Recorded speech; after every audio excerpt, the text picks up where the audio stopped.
Santham Academy. Welcome to Digital Kaksha.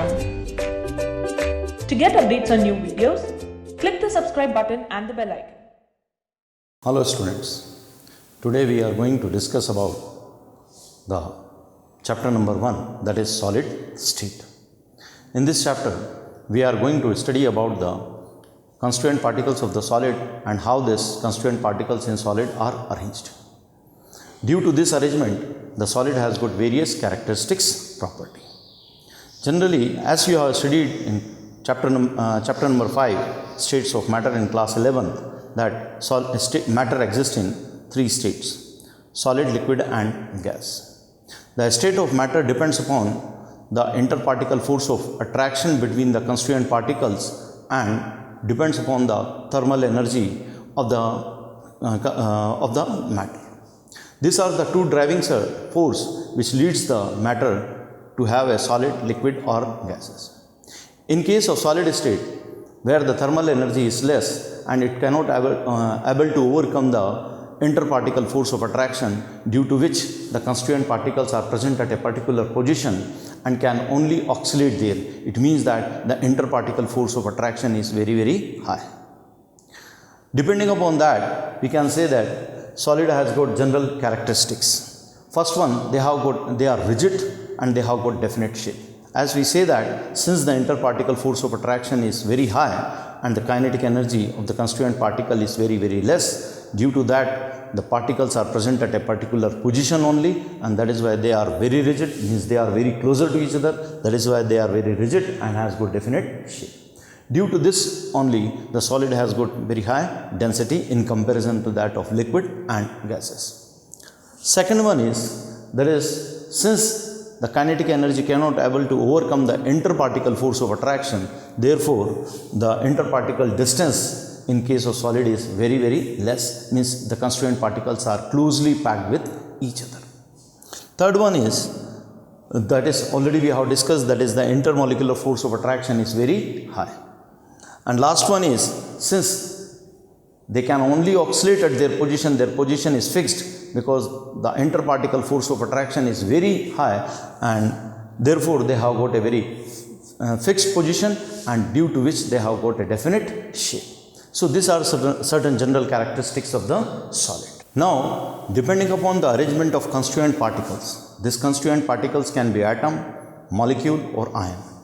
Solids are of two types: crystalline solid, amorphous solid. When we talk about crystalline solids, means those solids in which the constituent particles are regularly arranged in a space, means all along the 3 axes. So in case of crystalline solid, if we see the arrangement of constituent particles, we found that they are regularly arranged all along the 3 axes. If I see that here in this case, the constituent particles are regularly arranged, here also the constituent particles are regularly arranged, and here also the constituent particles are regularly arranged all along the 3 axes. But in case of amorphous solid, when we talk about, here there is an irregularity in the arrangement of the constituent particles. Like, they are not regularly arranged all along the 3 axes, or we can say that there is irregularity in arrangement. So when we go all along the 3 axes, we found that there is an irregularity in the arrangement of the constituent particles. So those solids in which the constituent particles are regularly arranged in a space all along the 3 axes or 3-dimensionally, those are the crystalline solids, and in which the constituent particles are irregularly arranged, they are known as amorphous solids. Now, due to this arrangement, the crystalline solids and amorphous solid has got different properties. Now, since we know that in amorphous and crystalline solids there is a difference in the arrangement of the constituent particles, due to which their certain properties are also different. So we can easily distinguish between the crystalline solid and the amorphous solid on the basis of certain points. Number one, when we talk about the shape, in crystalline solid they have got a definite shape. Since the constituent particles are regularly arranged all along the three axes, therefore they have got a definite shape. When we talk about the amorphous solid, constituent particles are not regularly arranged, therefore their shape is not definite, means they have got an irregular shape. There is an irregularity in their shape. Now when we talk about their melting point, since the constituent particles all along the three axes are regularly arranged, so we can say that their surface area was, a definite proportion of surface area was in contact with each other, therefore they have got a sharp melting point. Here, by sharp melting point, we know that if there is a solid, it starts melting at a particular temperature, then completely up till the whole solid get converted into liquid, the temperature remains constant. Means, if suppose I take an example that if certain solid X has got melting point 35 degrees Celsius, it means that it starts melting at 35 degrees Celsius unless and until temperature remains 35 degrees Celsius unless and until whole solid get converted into liquid or a molten form. But in case of amorphous solid, their melting point is not sharp, means we can say that their melting point ranges from, just for an example, it has got a certain range, means they start softening at, for example, at 15 degrees Celsius and they starts melting and it ranges, the temperature also starts increasing up to 20 degrees Celsius. So we can say that the melting point ranges from 15 to 20 degrees Celsius. Another property, that is when we talk about the physical properties here, so crystalline solids show anisotropy or they are anisotropic in nature, while in case of amorphous solid they are isotropic in nature. When we talk about this anisotropic and isotropic, certain physical properties like melting point or thermal conductivity or electrical conductivity, or when we talk about the refractive index, etc. Although in the crystalline solid the constituent particles are regularly arranged, but then also when we look certain properties like refractive index or the thermal conductivity or electrical conductivity, all along the three axes their values differ. Why they value differ? Because the constituent particles are regularly arranged, means when we calculate or when we measure the distance due to the arrangement of this particle, the measurement of distance will differ, and due to this property will also differ.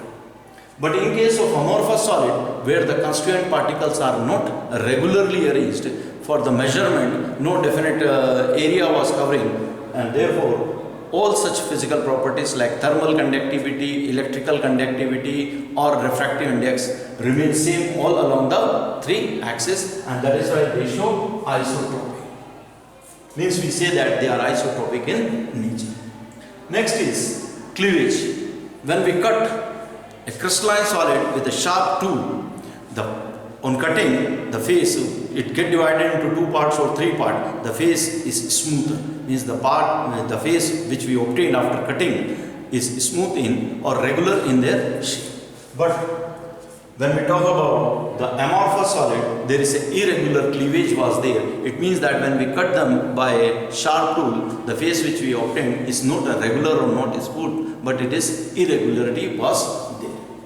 The next is on the basis of the nature, means we can say that crystalline solids are the true solids, because when we start our chapter with the solid where the constituent particles are present at the fixed position and they can only oscillate at their position, while amorphous solids are known as pseudo solids.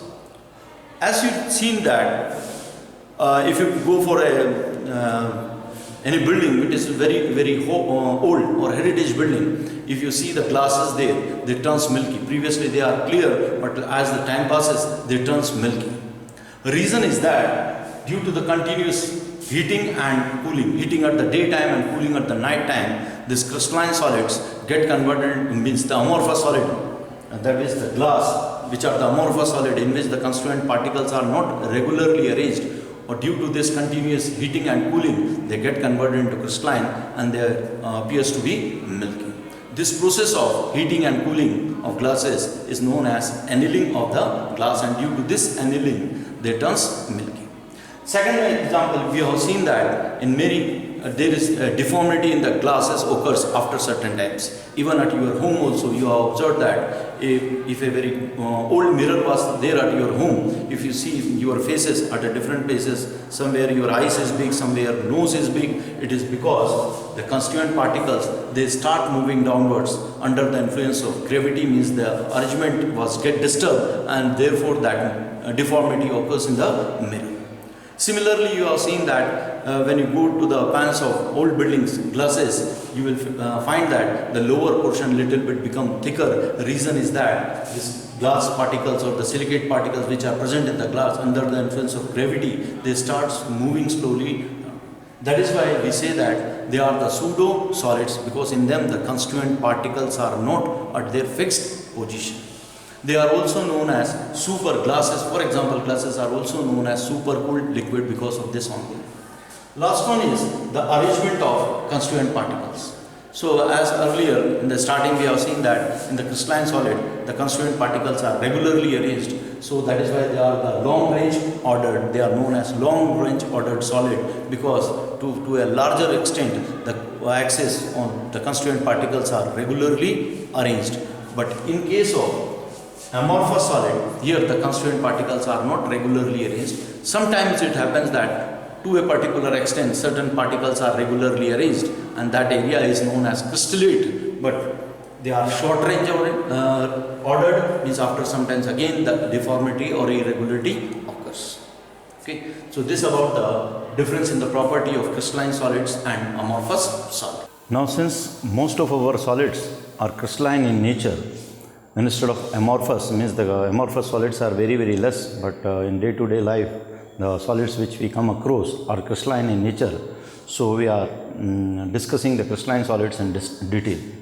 Now on the basis of the interparticle force of attraction between the constituent particles, these crystalline solids are classified into molecular solids, ionic solids, metallic solids and covalent solids. In case of molecular solid, the interparticle force of attraction is van der Waals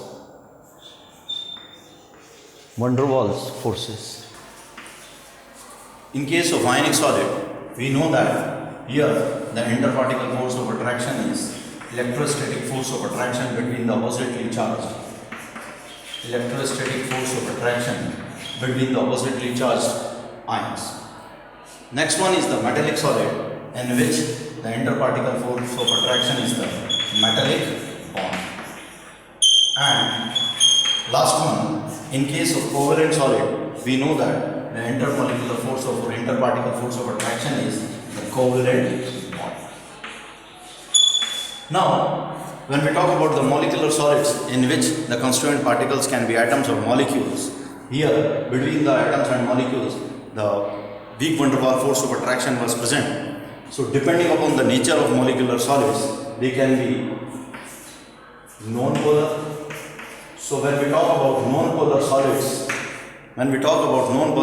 like Cl2, H2 or I2, and in case of atoms, if we talk about the argon or helium, generally between these atoms and molecules, the London dispersion force or weak dispersion force of attraction was present.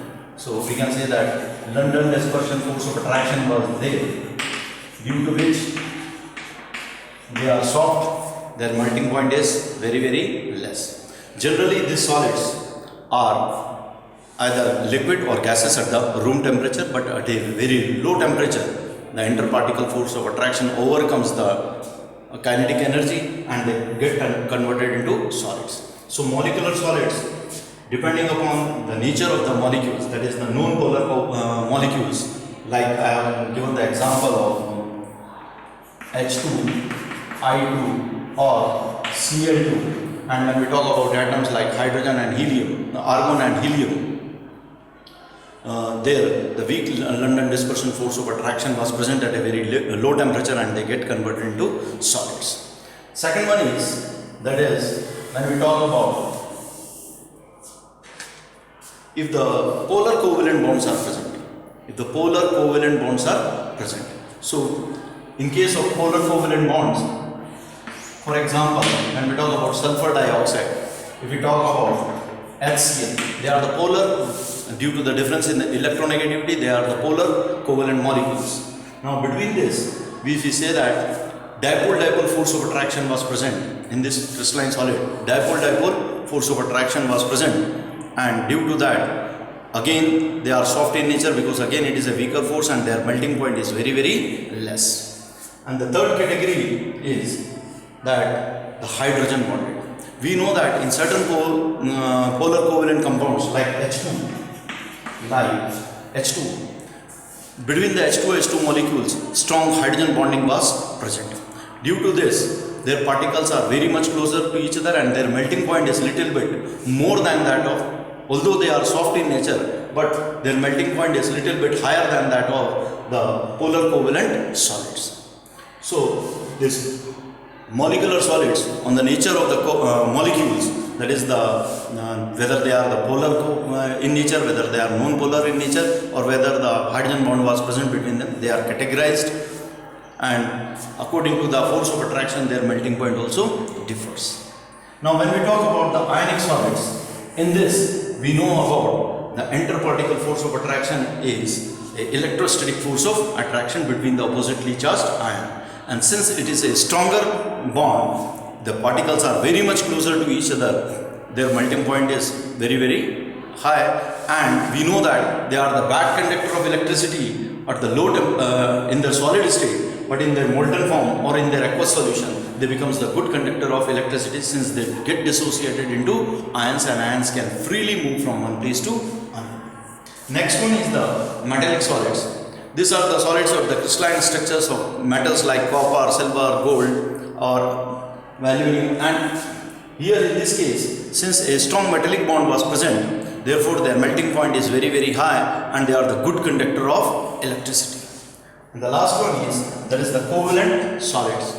These are the solids in which between the constituent particles covalent bond is present.